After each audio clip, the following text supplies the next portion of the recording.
الحمد لله والصلاة والسلام على رسول الله وعلى آله أصحابه وأجمعين ثم أما بعد رب اشرح لي صدري ويسر أمري وعقدة من لساني ويفقهوا قولي.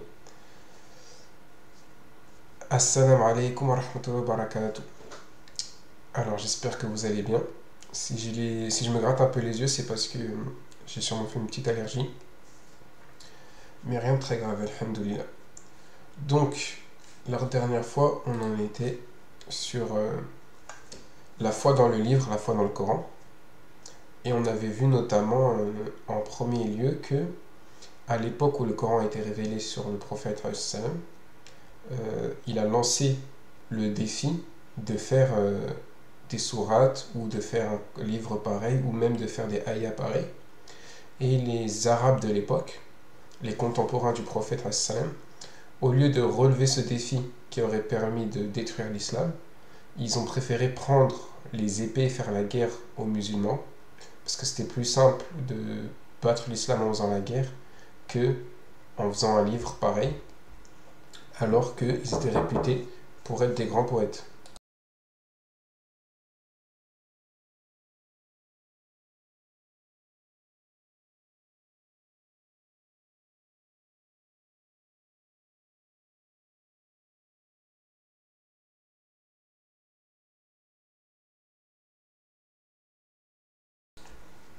Excusez-moi pour cette petite interruption. Est-ce que pour ceux qui m'écoutent, vous pouvez me dire si pour vous ça marche? Mais normalement ça marche, Inch'Allah. Donc juste si vous pouvez me confirmer que vous m'entendez. Donc j'en étais à dire que les musulmans de l'époque, justement, enfin les non-musulmans de l'époque justement, ont préféré prendre les armes que de ramener un Coran pareil ou des sourates pareilles. Donc on est au 20e cours et on est toujours dans la foi dans le livre. Donc comme je vous ai dit, là je vous ai parlé de ce qu'on a vu la semaine dernière. Et maintenant, on va commencer à parler justement de certaines choses qui sont miraculeuses et qu'on peut voir même sans comprendre forcément la langue arabe. Subhanallah.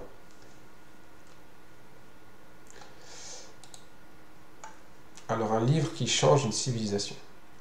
Il faut comprendre que le défi que lance le Coran de faire une sourate ou des livres pareils, c'est pas juste de faire un texte beau avec des bons sens qui ne se contredit pas. C'est de faire un texte qui va changer le monde. Un texte qui a mis 40 ans à descendre et qui va faire changer les valeurs de toute une civilisation. Il faut bien comprendre que à l'époque, avant que l'islam arrive, ils adoraient plusieurs dieux, ils adoraient des idoles. Après la révélation du Coran et sa mise en place par le prophète, ils n'adoraient qu'un Dieu. Au début, à leur époque, les femmes n'avaient aucune valeur. Pour les Arabes, les femmes n'avaient aucune valeur. Même si une parole de Omar qui disait on pensait que les femmes n'avaient aucune valeur. C'était comme des objets, on pouvait en hériter, etc. Le Coran est venu complètement changer ça. Il est venu complètement changer ça, notamment avec des ayats qui disent Ya ayyuhan nasu taqu rabbukum ladhi khalaqakum min nafsi wahidan wa khalaqa minha zawjaha wa batha minhuma rijalan kathiran wa nisaa wa taqulla alladhi tas'aluna bihi wal arham. Donc c'est la dernière partie qui nous intéresse le plus. Et craignez Allah, celui à qui vous demandez des choses, et Al-Arham. Al-Arham, j'en ai déjà parlé, c'est le ventre de la mère enceinte. Donc là, qu'est-ce qu'il dit? Il dit que la crainte, qui normalement on pourrait se dire la crainte, la taqwa, c'est que pour Dieu. Et bien là, qu'est-ce qu'il dit? Allah, il dit non. La crainte, elle est pour moi, et aussi pour Al-Arham, le ventre de la mère. Donc, qu'est-ce qui rend la relation la plus importante après celle de Dieu? C'est quoi? C'est la relation avec la mère. Donc il honore une femme. Et il y a plein d'autres textes qui honorent les femmes, alors que ceci est arrivé dans une société où les femmes étaient mises derrière. Euh, Plus de racisme, plus de tribus. C'est-à-dire que c'était une société tribale qui avait l'habitude de faire des guerres entre tribus, de penser que l'arabe était supérieur au noir, etc. C'était des tribus racistes et ils avaient une façon de penser tribale. Et bah, l'islam a complètement aboli ça avec des rangées en prière. Tout le monde prie ensemble, côte à côte. On est tous ensemble, on est tous égaux devant Allah. Et Allah, il a dit quoi? Inna akramakum indallahi atqakum.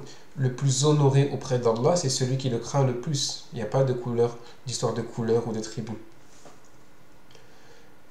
Boire de l'alcool, les Arabes étaient alcooliques, ils buvaient énormément d'alcool, ils avaient l'habitude de boire de l'alcool. L'islam est venu, il a complètement changé ça. Les manières de s'habiller, peut-être que nous on imagine que les femmes, même avant l'islam, elles portaient le voile et tout, mais pas du tout. Elles s'habillaient de manière parfois même très provocante, avec parfois des décolletés ou ce genre de choses. Elles avaient une habitude de s'habiller de manière très provocante. Et l'islam est venu changer ça. Et tous ces changements-là que je vous raconte, c'est en 23 ans. C'est un texte qui a changé toute une civilisation, mais dans leur façon de penser, dans leur façon de manger, de boire, de croire, de se lever. Maintenant, le matin, ils ont une raison de se lever obligatoirement à Fajr, la prière du matin. Tout a été changé. C'est-à-dire que on ne doit même pas se poser la question qu'est-ce qui a changé, on doit se poser la question qu'est-ce qui n'a pas changé. Les liens dans la société, la relation aux voisins, la relation au mari et femme, la relation aux parents, la responsabilité du gouvernement, qu'est-ce que j'aime, qu'est-ce que je n'aime pas, les valeurs, qu'est-ce qui est bon, qu'est-ce qui est mauvais, et la croyance bien sûr, qu'est-ce que je crois et qu'est-ce que je ne crois pas. Tout ça, ça a été changé en 23 ans. Je ne sais pas si vous vous rendez compte comment ce livre, il est puissant.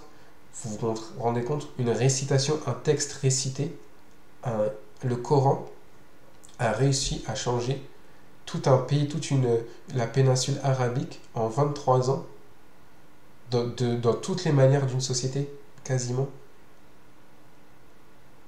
Alors nous, si on s'imagine, nous, qu'est-ce qui a changé en 20 ans? Oui, il y a eu des avancements technologiques. Oui, sur certaines choses, la mentalité a un peu évolué. Mais est-ce que les gens, ils mangent différemment de maintenant, il y a 20 ans? Est-ce ils font des fêtes différentes? Est-ce qu'ils croient en des choses différentes? Est-ce qu'ils ont des expressions différentes? En 20 ans, oui, il y a des choses qui ont changé. Mais ça n'a rien à voir avec tous les changements qu'il y a eu à cette époque-là, qui ont touché toute la civilisation. Et c'est le seul livre au monde qui a changé autant le monde en si peu de temps. Il n'y a aucun livre dans le monde, aucune chose qui a changé autant de choses en si peu de temps. Pourtant, il y a eu des révolutions dans le monde. Notamment nous en France, il y a eu la Révolution française, la fameuse Révolution française. Cette fameuse Révolution française, les auteurs connus de la Révolution française, c'est quoi? C'est Voltaire, Rousseau. Bah eux, est-ce qu'ils ont vécu la Révolution? Non, ils ne l'ont pas vécu, ils sont morts 11 ans avant la Révolution française, par exemple, pour prendre cet exemple-là. Et est-ce qu'après la Révolution française, la société française, elle a complètement changé? Non, le système politique a changé. Mais est-ce que ce que les gens croient a changé? Est-ce que les gens mangent a changé? Est-ce que leurs habitudes de tous les jours ont changé? Non. Donc on comprend que c'est une révolution qui a eu lieu comme aucune autre révolution. Et en plus de ça, la personne qui a amené la révolution, parce que pour les non-croyants, le prophète pourrait juste être un philosophe. Pas un prophète, mais une sorte de philosophe qui a amené des idées, comme un Voltaire, un Rousseau. Mais lui, il a réussi à implémenter ses idées ont changé le monde, et en plus d'avoir écrit ces idées, si pour eux ils l'ont écrit, alors que nous on sait que c'est une révélation divine bien sûr, lui il les a mis en place. Parce que souvent ceux qui écrivent sur une révolution ne sont pas révolutionnaires. C'est-à-dire que Voltaire et Rousseau, ils ont écrit leurs idées, mais c'est pas eux qui sont descendus dans la rue, et la preuve c'est que 11 ans avant même que la Révolution française ait lieu, ils sont morts. Marx, la Révolution communiste, La révolution communiste, elle a eu lieu où? Elle a eu lieu en Russie. Mais Marx, il est allemand. Donc on voit que souvent l'idée, la personne qui fait émerger l'idée d'une révolution, c'est même pas un acteur de cette révolution. Il ne va pas agir dans cette révolution. Il va en écrire les idées, mais il ne va pas être acteur.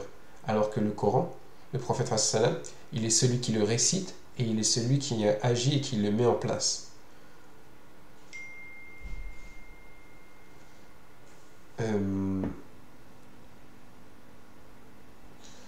Du coup,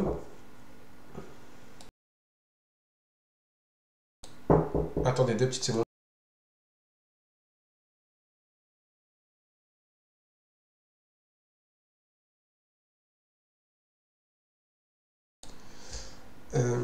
Du coup, excusez-moi hein, pour ceux qui sont en rediffusion. J'ai un petit problème avec le live. Donc, les aléas du direct, comme on dit. Donc, je vais repartager le lien.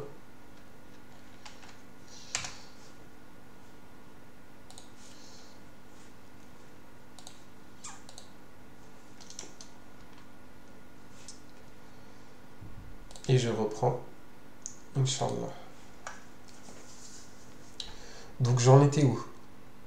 J'en étais à dire que du coup, tous ces acteurs de la révolution, ces auteurs, ne sont pas des acteurs. Et est-ce que ces révolutions... Et donc du coup, il y a cette première chose. Maintenant, le deuxième point, c'est la théorie et la pratique. C'est-à-dire que il y a une... excusez-moi, toujours un petit problème. Il y a la théorie et il y a la pratique.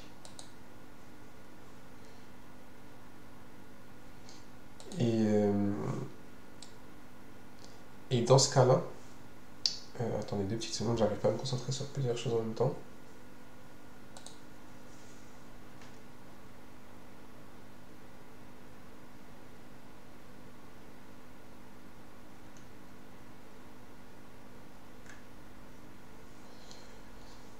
On dirait que j'ai un problème sur le live.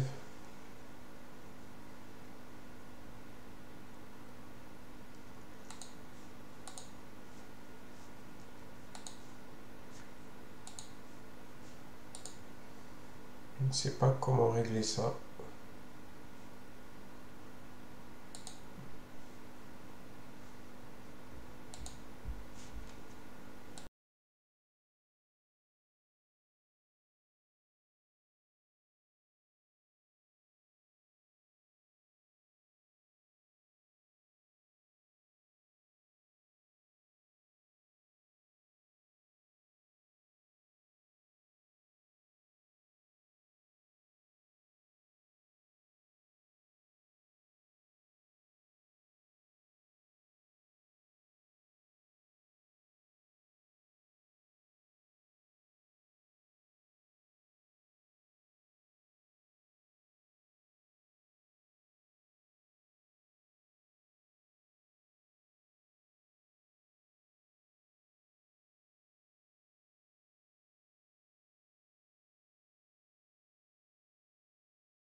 Excusez-moi, donc je vais reprendre où j'en étais, Inch'Allah.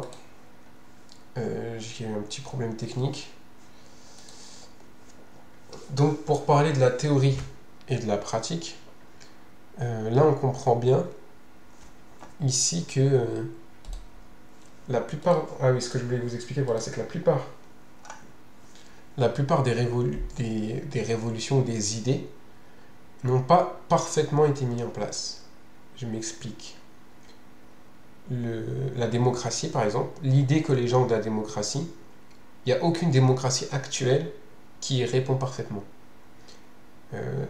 La réalité ne correspond pas à l'idée des philosophes ou l'idée des écrivains. Le communisme, tous les régimes communistes qui ont existé ne correspondent pas à l'idée du communisme qui a été faite par exemple Marx ou les autres auteurs qui ont écrit sur cette idée.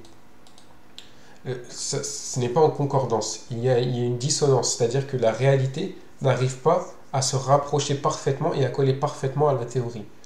Pareil pour le capitalisme. Là, on dit qu'on est dans une société capitaliste, mais elle n'est pas parfaitement capitaliste parce que normalement, le capitalisme, c'est qu'il n'y a pas de régulation du marché. Et comme vous le savez, le marché, il est régulé. Il y a des taxes, il y a des douanes, il y a plein de choses. Certains produits sont régulés, certains d'autres ne sont pas régulés de la même manière, etc. Il y a une régulation du marché, ce qui est anticapitaliste en soi. Et donc, on comprend que la plupart des idées qu'ont les gens n'arrivent pas à être mis en pratique.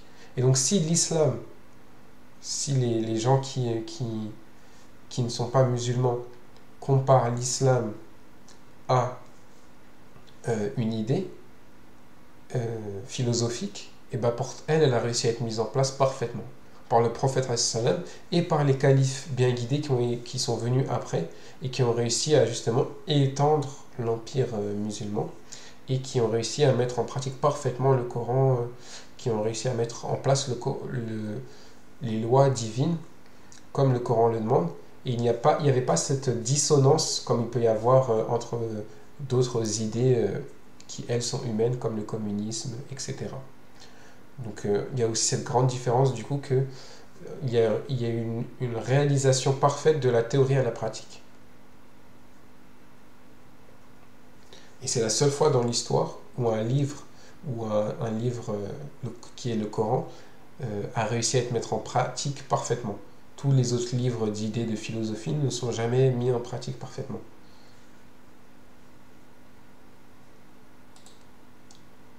Et maintenant, on va parler des miracles d'une récitation d'un homme illettré. Donc, le prophète est illettré, c'est-à-dire qu'il ne sait ni lire ni écrire.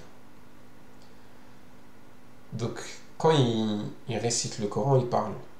Et il va réciter, et le Coran, comme je l'ai expliqué plusieurs fois, il va être révélé en 23 ans. Ce n'est pas une révélation à un seul coup. Et il va être écrit partiellement sur des parchemins par-ci et par-là, mais il n'y aura pas un livre complet du Coran au vivant du prophète sallam sur lesquels les gens vont s'appuyer. C'était une tradition orale, principalement orale. C'est-à-dire que nous, quand on imagine le Coran, on va imaginer un mushaf. Quand vous pensez au Coran, vous allez penser à ça. Vous n'allez pas vous penser au prophète sallam qui parle ou qui récite. Il faut bien comprendre que chez les compagnons et chez les contemporains du prophète sallam, quand ils pensaient au Coran, ils pensaient au prophète sallam qui récite. Pour eux, le Coran, c'était ça, c'était lié au messager. Et à l'époque, du coup, le Coran, c'était quelque chose d'oral. Ce n'était pas mis dans une base de données, dans des ordinateurs. Et nous, on est dans une époque où justement, on a mis le Coran dans des bases de données, dans des ordinateurs, et on a pu faire des analyses de texte qu'ils ne faisaient pas à l'époque.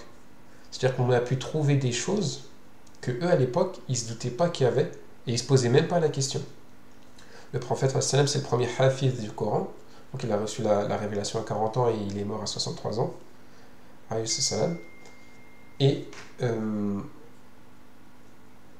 du coup, comme il a reçu la révélation pendant 23 ans, et qu'il connaissait le Coran par cœur, on ne lui a jamais demandé, en tout cas on n'a pas de connaissance que quelqu'un lui ait demandé combien de fois il y a le mot dunya par exemple, combien de fois il y a le mot dunya dans le Coran. Et il réfléchit, il dit 115. Ce n'est pas arrivé parce que c'est pas comme ça qu'on réfléchit quand on connaît quelque chose par cœur et quand on parle, on ne sait pas combien de fois on a dit un mot. C'est maintenant à notre époque, comme on a mis le Coran dans une base de données et que pour nous c'est plus un livre qu'une récitation, on peut faire des analyses plus textuelles. Donc des siècles plus tard, ce qu'on a découvert, et que eux ne se posaient pas la question par exemple, c'est combien de fois il y a le mot dunya dans le Coran. Dunya, ça veut dire la vie d'ici-bas. C'est un mot qu'il y a 115 fois dans le Coran. Et en parallèle, il y a le mot akhira, le jour, la vie d'après, 115 fois. Donc là, on pourrait se dire, ok, c'est une coïncidence, c'est peut-être le fruit du hasard, c'est peut-être comme ça. Et là, on commence à chercher d'autres mots. On se dit ange. Combien de fois il y a le mot ange? 88 fois. Hop. Combien de fois il y a le mot démon? 88 fois. Le mot vie. Combien de fois il y a le mot vie? 145 fois. Combien de fois il y a le mot mort? 145 fois. Commence à faire beaucoup là. Il faut bien comprendre que c'est des choses que eux-mêmes ne réalisaient pas et ne savaient pas. Parce que quand on connaît un texte par cœur, on ne compte pas les mots. On n'a pas cette... c'est vraiment à notre époque des ordinateurs où on a cette chose-là. C'est-à-dire que c'est comme si Allah il avait fait qu'il y ait des miracles dans le Coran qui se découvrent en fonction des époques et en fonction des capacités des époques. On a une époque où la plupart des musulmans, ils n'ont pas un niveau d'arabe suffisant pour comprendre à quel point l'arabe du Coran est exceptionnel. Mais on peut comprendre plein d'autres choses qui sont exceptionnelles dans le Coran, dans ses sens et dans certaines autres choses comme des miracles scientifiques ou des choses scientifiques qui sont dites qu'on a su que très récemment, ou encore ici, des choses mathématiques harmonieuses dans le Coran qu'on ne pouvait découvrir qu'avec des ordinateurs. Bonne action, 167. Mauvaise action, 167. Et c'est pas fini.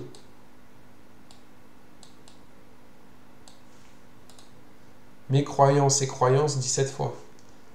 11 fois Iblis et 11 fois chercher protection contre Iblis. Vous vous rendez compte?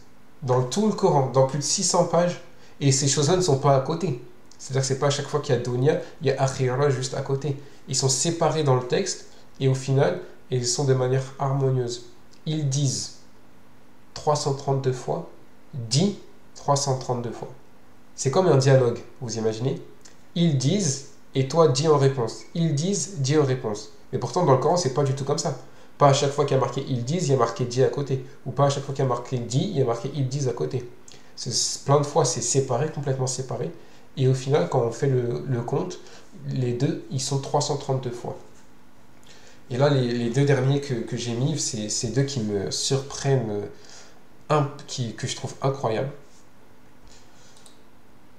Le mot jour, dans le Coran, il y est 365 fois. Et le mot mois, il y est 12 fois. Subhanallah. Ça, je trouve ça incroyable. Et le mot prière au pluriel, il y est combien? Il y est 5 fois. Et je ne sais pas si vous le savez, mais vous le savez sûrement, le musulman, il a 5 prières obligatoires. Et le mot prière, dans le Coran, au pluriel, le mot prière au pluriel, il y est 5 fois dans le Coran. Subhanallah. Donc ça, c'est un premier type d'exemple et de choses qui sont incroyables dans le Coran. Et bien sûr, il y en a bien plus. Je n'ai pas fait une liste exhaustive. J'ai juste fait une liste assez grande pour qu'on voit que ce ne sont pas des choses dues au hasard, parce qu'il y en a trop. Et voilà, mais j'ai pas fait une liste exhaustive de tout ce qu'il y a. Maintenant, un autre miracle, ou chose impressionnante. Donc ça, c'est la sourate les Romains. Alors, Rome. Alif Lam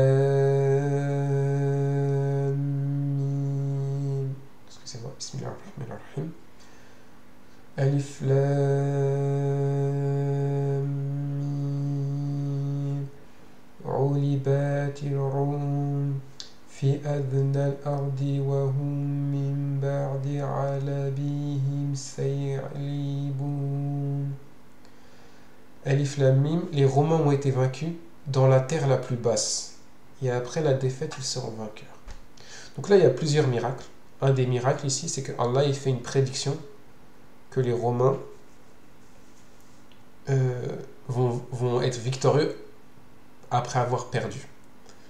Mais c'est pas de ça que je vais parler aujourd'hui. Je vais parler qu'ici, Allah il décrit que les Romains, ils ont été vaincus dans la terre la plus basse. Donc on pourrait se demander, mais qu'est-ce que ça veut dire la terre la plus basse? Eh bien, il faut savoir que le prophète Hassan n'était pas géologiste et ne connaissait pas la terre entière. Mais que les Romains, ils ont perdu donc à cette époque, à cette guerre-là, à cette bataille-là, les Romains, ils ont perdu contre les Perses. ils sont perdus aux abords de la mer Noire. Il faut savoir que le rivage de la mer Noire est le niveau le plus bas de la Terre. C'est-à-dire que toute la Terre, par rapport à la mer, il y a un certain niveau. Et bien cet endroit-là, c'est le niveau le plus bas sur Terre, la Terre entière. Et le prophète il nous décrit ça quand il récite le Coran. Pourtant, c'est quelque chose qu'il ne pouvait pas savoir. Donc ça, c'est un autre type de choses incroyables qu'il y a dans le Coran. Un autre type de choses qui est incroyable, et ça, c'est vraiment quelque chose qui me fascine aussi, c'est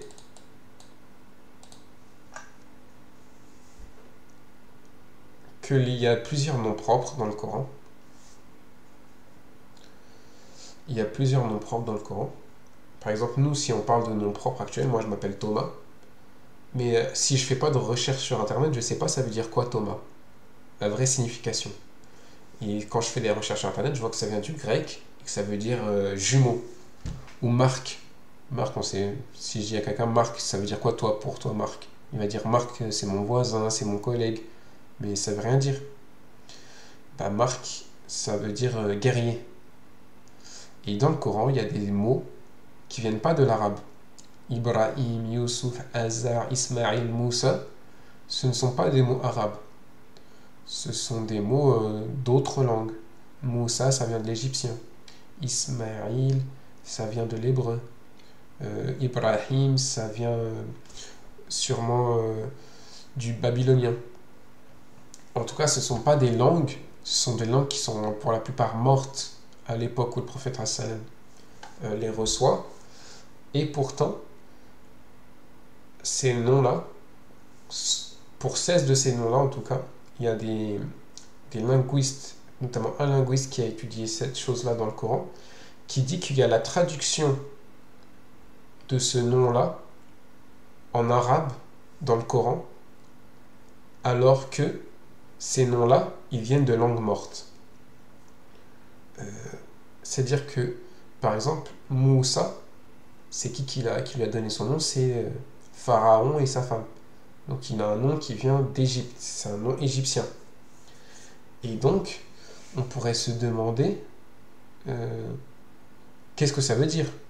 Sauf que les Arabes, ils n'ont aucune chance de savoir parce que l'Égypte ancienne est morte bien avant l'arrivée du prophète sallam, et à l'époque du prophète sallam, on ne savait pas lire les hiéroglyphes, tout était déjà mort, c'était déjà une civilisation éteinte. Et il y avait, et dont plein d'autres langues, les Arabes ne connaissaient pas l'hébreu par exemple. Et pourtant, il y a la traduction de certains mots. Par exemple, Moussa, ça veut dire nouveau-né en égyptien, c'est-à-dire mouché. Il faut savoir que l'égyptologie, c'est quelque chose qui s'est beaucoup développé, notamment en Europe, dans les années 20, années 19e siècle, 20e siècle, 21e siècle. C'est quelque chose qui s'est beaucoup développé. Et on a su reconstituer leur langage. Et notamment, on a su que Moussé, ça veut dire nouveau-né. Et ce qui aurait donné le nom de Moussa. Et donc, Allah, il dit quoi dans le Coran? Par exemple, il dit وَقَالَّتِ امْرَأَةُ فِرْعَوْنَ قَرَّابٌ عَيْنِ لِي وَلَكَ لَا تَقْتُلُوهُ عَسَىٰ أَنْ يَنْفَعَنَا أَوْ نَتَّخِذَهُ وَلَدًا, ou nous pourrons le prendre comme un enfant, comme un bébé, comme notre enfant, comme notre bébé. Donc c'est comme si là, elle disait, et nous pourrons le prendre comme un moussé. Si on revenait 5000 ans ou je ne sais pas combien d'années en arrière, et qu'on voit cette femme parler à Pharaon, elle dirait, est-ce qu'on pourrait le prendre comme un moussé? Donc qu'est-ce qu'on comprend? On comprend que le Coran, en plus d'utiliser le mot arabe du nom, donc Moussa, il va utiliser la traduction dans son histoire. Et il y a aussi Ismaïl. Ismaïl, ça vient de Ishmaïl, Ishmaïl, qui veut dire Dieu écoute.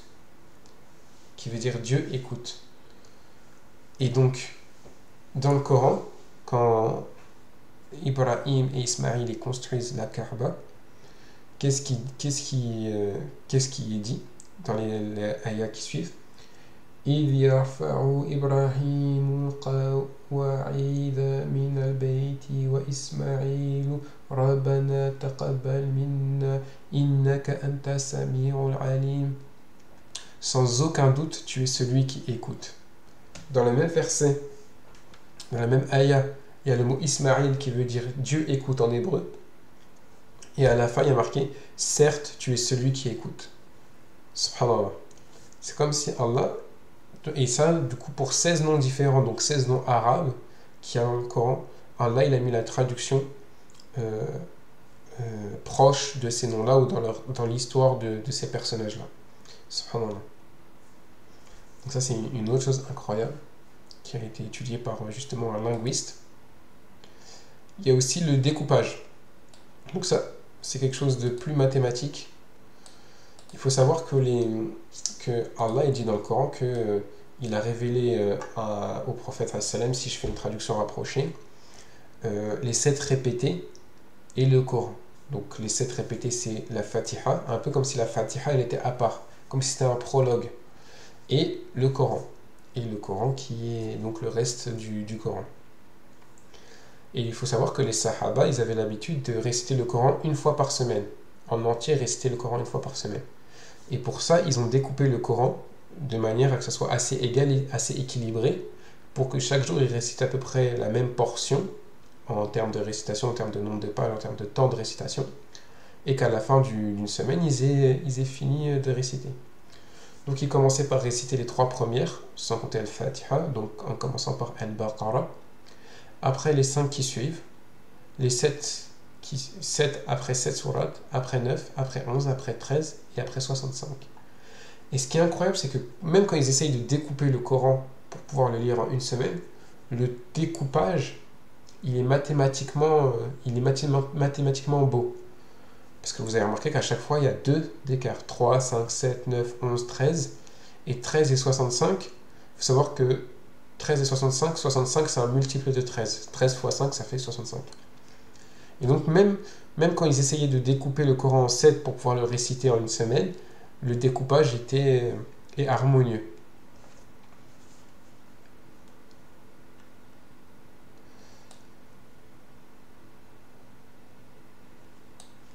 Donc là, on va bientôt conclure ce cours, encore une fois, qui est toujours on commence un peu à rentrer dans le sujet, mais on va encore faire un cours sur le sujet, avec des choses encore plus pointilleuses, on va dire, sur le Coran. Mais là, on a déjà pris enfin, voilà, pour des choses incroyables. On a déjà vu des choses incroyables sur le Coran, et on va en voir encore d'autres, Inch'Allah, la semaine prochaine.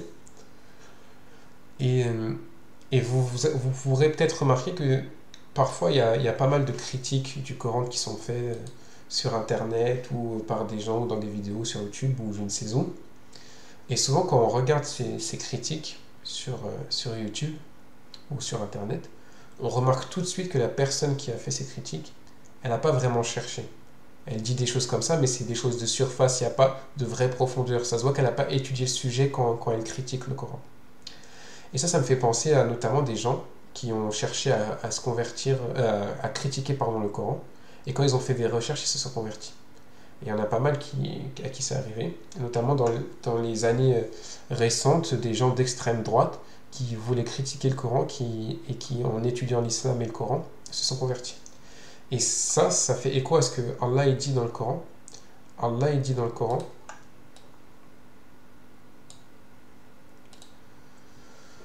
أفلا يتدبرون القرآن ولو كان من عند غير الله لوجادوا فيه اختلافا كثيرا. Est-ce que vous ne faites pas le tadabour du Coran? Donc tadabour, c'est est-ce que vous méditez pas, est-ce que vous réfléchissez donc pas profondément sur le Coran? Donc c'est-à-dire que quoi? Il y a des gens, ils prennent pas le temps de réfléchir profondément. Ils ont une lecture comme ça, rapide, sans essayer de comprendre, sans essayer de réfléchir. Il dit quoi? Ceux qui ne réfléchissent pas sur le Coran, s'ils provenaient d'un autre qu'Allah, ils y trouvaient certes maintes contradictions. C'est-à-dire que quand on réfléchit vraiment au Coran et au sens du Coran, on voit une harmonie et quelque chose de magnifique, mais que si on n'y réfléchit pas, on va essayer de le critiquer parce qu'on y voit des contradictions, mais ça c'est parce qu'on n'y a pas réfléchi et qu'on a juste cherché à vouloir le contredire. Et s'il provenait d'un autre qu'Allah, ils y trouvaient certes maintes contradictions. Donc là, Allah il nous dit que la clé pour vraiment comprendre le Coran, c'est d'y réfléchir en profondeur, d'y passer du temps sur le Coran. Parce que si on n'y passe pas du temps, et ben, on va le négliger et ça sort toutes ces personnes qui sortent avec des critiques sur le Coran, qui, une fois qu'on étudie le sujet et une fois qu'on étudie profondément les critiques qu'ils en font, on voit que ça n'a aucun fondement et que c'est des critiques erronées. Et encore une ayah un peu toujours dans ce sens-là, de voir toutes ces attaques sur l'islam, sur le Coran. Une des ayahs qui répond, c'est قُلْ لَا يَسْتَوِي الْخَبِيثُ وَالطَّيِّبُ وَلَوْ أَعْجَبَكَ كَثْرَةُ الْخَبِيثِ فَاتَّقُوا اللَّهَ يَا أُولِي الْأَلْبَابِ لَعَلَّكُمْ تُفْلِحُونَ. Dit le mauvais et le bon ne sont pas semblables, c'est-à-dire qu'on peut clairement les distinguer, même si l'abondance du mal te séduit. C'est-à-dire que c'est possible que le mal se répand énormément et que tu as l'impression que ce soit la vérité, juste parce qu'il est supérieur en nombre. Mais craignez Allah donc aux gens intelligents, afin que vous réussissiez. Donc là, Allah il nous dit, réfléchissez, qu'il faut être des gens intelligents, et comprendre que c'est pas parce qu'il y a beaucoup de critiques de l'islam, beaucoup de choses contre l'islam, que le mal, ces choses-là, sont la vérité. Ou qu'il y a beaucoup de films ou de vidéos ou je ne sais quoi qui promeut une idée mauvaise, que cette idée est la bonne. Ce n'est pas la quantité qui fait la vérité. Donc on va terminer par cette parole, Inch'Allah. Je vous dis à la semaine prochaine. Excusez-moi encore pour les petits problèmes techniques. Assalamu alaikum wa rahmatullahi wa barakatuh.